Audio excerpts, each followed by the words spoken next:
बघा हे तुम्हाला आवाज नाही आहे, लांब आवाज नाही आहे. काढायचं मुद्दा काय पोलिसांचं नावाखाली निघतात चाललंय कारभार. चेक करा तुम्ही, बरोबर पोलीस लावलेला आहे म्हणजे ते पोलिसांचा केसी लावायचे मुद्दा काय.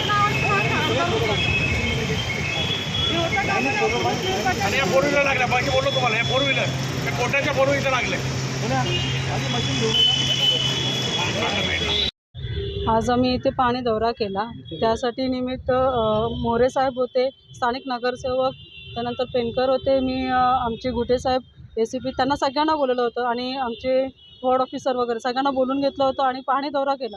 त्यावेळेस मला असं निदर्शनास आलं की महात्मा ज्योतिबा फुलेंची जयंती आहे 200वी, ती आता येत्या शनिवारी आहे. तर तिथे परिस्थिती खूप बिकट होती.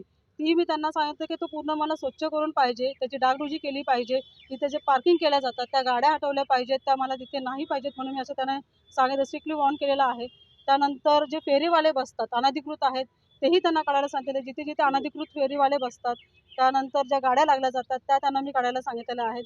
त्यानंतर आम्ही इथे बाबासाहेबांची आता येत्या 14 एप्रिलला जयंती आहे डॉक्टर बाबासाहेब आंबेडकरांची, ते इथे मी पाहणी केली तर इथे तीच परिस्थिती आहे.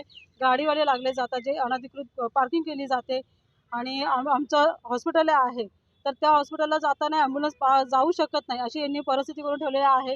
इथे ते कपड्यांचे ढिगारे लागले जातात तेही काढायला सांगितलेलं आहे. त्यानंतर मी त्यांना सांगितलं की इथलं सुशोभीकरण करून घेण्यात करणार आहोत. आणि आज 200 बाबासाहेबांची जेव्हा जयंती आहे त्यावेळेस आम्ही असं सांगितलं की ती पूर्ण क्लीन झाला पाहिजे. जसं आपण आज महात्मा ज्योतिबा फुलेंची जयंती जी येत्या शनिवारी आहे त्यावेळेस ते क्लीन करायचं, त्याच्यानंतर लगेच इथे मी त्यांना सांगितलं की इथेही सुशोभीकरण व्यवस्थित केलं पाहिजे. व्यवस्थित असा कार्यक्रम त्यांचा पार पडेल याची मी नक्कीच हमी घेते. धन्यवाद.